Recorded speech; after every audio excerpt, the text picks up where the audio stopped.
everyone, thanks so much for joining me today. It's Carol here at Oak House Journals. I'm going to do assignment 26 in the 2023 Margarete Miller Collage Weekly Planner challenge for this year, and the prompts this time round are something made from plastic, so I decided to go with some of Tim Holt's Idea-ology film strip, and as you can see, that's what it looks like, and it's definitely made of plastic. Love this stuff. I have this tin for ages. It lasts forever. So I'm going to use a little portion of that. An advertisement. Not too sure what I'm going with. I've got a couple of little mini advertisements here of menus at Buckingham Palace. So these are advertising what menus were available for special events. So I might use those. The reason I'm leaning towards these is, especially this one, it's got a nice decorative feature to it, and also it's got a creamy colour. So I might use one of those.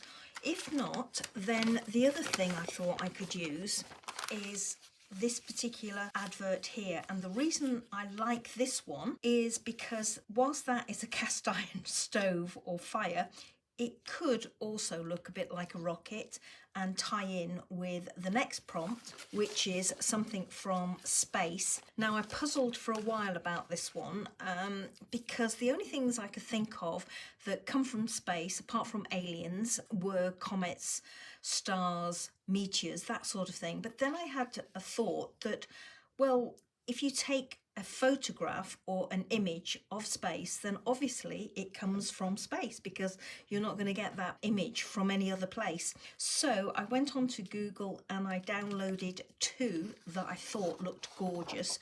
I have to say they look better on Google than they are printed out like this. Not sure which one of these I'm going to use. I'm quite liking that one because of the nice rust tones in it, and whilst I like this one, it could make my piece look a bit grungy, so I am leaning towards that one. But you know me, I could easily change my mind. I'm that fickle. So I'm popping that one to side. Textured paper, again, I've got a little selection here. I've got some paper here which, if I just twiddle it a bit in the light, I'm not sure it's going to show. Well, all those dotty bits on here are pieces of silver and gold foiling, and I thought they might be quite nice because they almost look like stars, don't they? And if you stretch your imagination, then these circles could look like planets and their outer rings. This is kind of an off-white colour, not ideal, but still nice, and it still passes textured paper. I've got this piece. Now, this is a really old piece of vellum that was stuck in a book, and it's definitely seen better days. On this side, it is very rough where it's been glued, and this side is the usual texture of vellum. But I quite like that, and I'm sure there must be a way that I can find a place for that on my piece. Or the other option I've got is this piece of painted wrapping paper, and if you watch my channel you'll all know where this came from, so thank you so much, Jeff. As you can see, I've used it previously. I used it actually in one of the Margarete Miller 2022 assignments, and I'm leaning towards using this as well. It's textured because there's loads of paint on here. This is the smooth side. Mind you, it's not that smooth now, it's quite wrinkly because of the medium that's been applied to this side, but this side certainly has a texture to it, and as you can see, they're all kind of blending with this colour here. So I'm thinking that one might be a nice one to use as well. What else? A name in your family. Oh, well, as you can see, I've cut out a little bit of the film strip here, and I've got a piece of paper here with a family name written on it. So I'm thinking that I will put the name behind there, like that, behind the film strip, and perhaps have an eyelet up in this corner. That was the idea. I was just testing out to see whether or not I would have room on this piece of paper to do that, and I have. So I've got that off to one side. I'm going to pop it up there so I don't lose it. And finally, the bonus prompt is instructions. And I hate it when this prompt comes up because I can never find what I want. But I raided our user guide and instructions file or file folder, and I came up with this, and it is the instructions, or part of the instructions, for one of those little computers that go on handlebars of bikes. So I thought I would use it, not that side because that's just telling you what the bits are in half a dozen different languages, but here it tells you what the display functions are and how to change them and whatever. So I'm thinking of using that. I could use the reverse side here where it's all in a foreign language if I choose to, and yeah, again, it kind of blends with my colour palette. Have no idea where I'm going with this one, so please bear with me. And the first job I'm going to do is to cut out these two pieces, and I'm also going to cut round these adverts, probably this one I'm thinking, to get the shape that I want, and then start having a little bit of a play, and I'll be back. So I've cut out my two space pictures and I'm definitely leaning towards this one, and I'm thinking that I'm going to work on that little section there. So I thought that I could perhaps do something like this.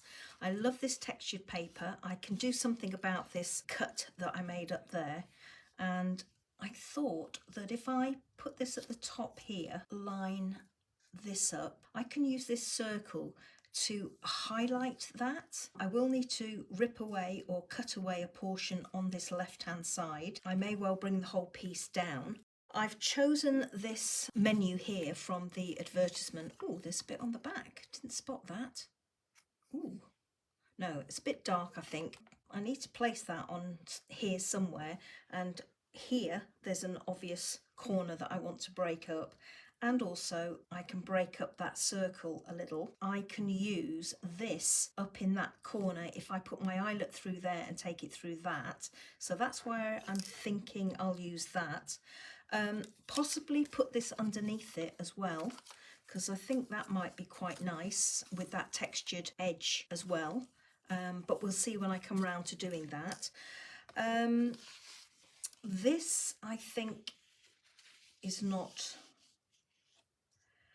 I actually quite like that, and a nice strip of it would break up this edge here if I move it down, and would give me some lovely detail. But I need to get in my instructions.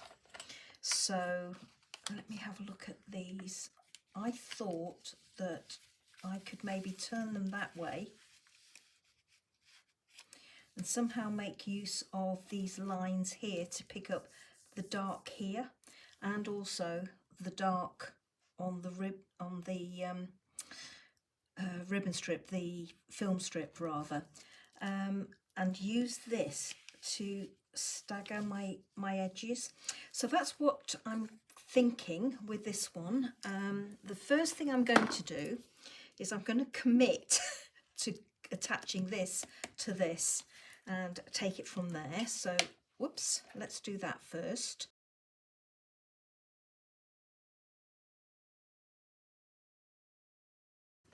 So this textured piece is glued down onto my background piece, and I obviously won't want this piece to go beyond the border that I've drawn here. So what I'm going to do is I'm just going to put my ruler along that edge and rip it away. I probably will go in and rip again, but for now I'm just going to take this little strip away, pop it up there. I've got my little advert here, and I'm thinking about breaking up the circle by having it something like that. So I could take more of that away like that, and more of that away on that side. Let's have a look at that and see. Actually, that's not too bad. I'm wishing now that I had, instead of gluing that down, I had staggered it some more, but I didn't. Definitely need something taking off the bottom, because if you take that away, it's a massive amount of this dark colouring. Let's have a look at this. I could pop that in there like that, hide the blue line that's there, pull it in, and get that sort of look at the bottom, which means that I can still create that sort of look if I reduce this in size. So that's what I'm going to do.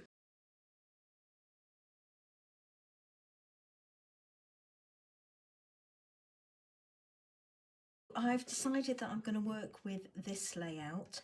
I've put my instructions under here, and there is a natural end or a natural margin on either side of the page, and I'm making use of it at the bottom here, and I'm lining up this edge of my Royal Luncheon advert with one of the lines on the instructions. So it is going to impinge on that sun there, but I'm fine with that. So I'm thinking I'm going to have something like that. I'm liking that I've torn that edge. I didn't think I would, given that everything else isn't torn. This portion up here is, or this corner in particular, is looking too big. Where there is that overlap here, I wondered about tucking it under like that to see what it looked like, and I like it better. It reduces this area, still is fairly blank, and certainly down here is fairly blank, and I was wondering whether or not to use this piece of vintage vellum. It's, as you can see, it's curling and all sorts, but I was wondering whether or not to actually tuck it in there and make use of it as extra textured paper.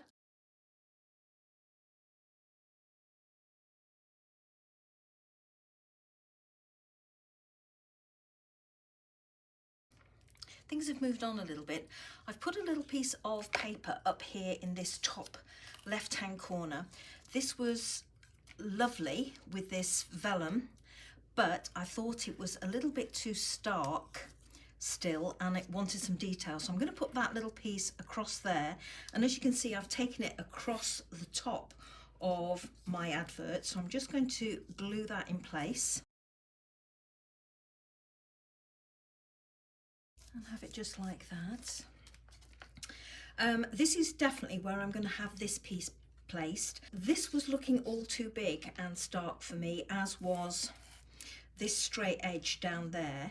So what I've decided to do is, I've got another piece of the background paper here, and I've just folded a strip over, and I'm liking this particular strip because it's got some big bold splotches of the gold colour. Here they're more linear, but here they're splotches, and I thought that I would just pop that piece in there like that and butt it up to the edge that I've got, and leave a little bit sticking out. Now I've got a bit too much sticking out there, but I'm thinking about half that, which would break up that straight line down there. I'm going to put another piece of the vellum, torn vellum, in there just for some interest.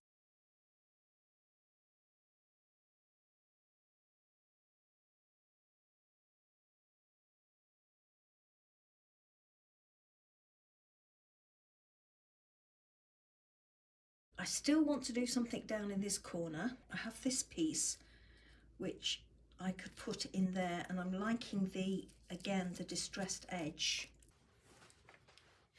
I've pulled out a couple of stamps because as much as I like the detail that's going on up in that corner, that lovely strip of paper, I think it might be nice to pop a stamp up there and just overlap it with the top of this, which still leaves a little bit of the paper below it. And I've got another couple of stamps here which I've just torn off an old vintage envelope, and it's still got the circular frank mark on it, and similarly on that one, which I'm hoping will pick up the circle that I've got there. I've put a little bit of this vellum paper behind it so that there is a little bit of distressing at the edge, and I've rough torn it. I will just have that across that corner there. So I'm going to go with those ideas. So let me glue these down. So I'm hoping that is looking okay. I'm going to go in now and put this eyelet up here.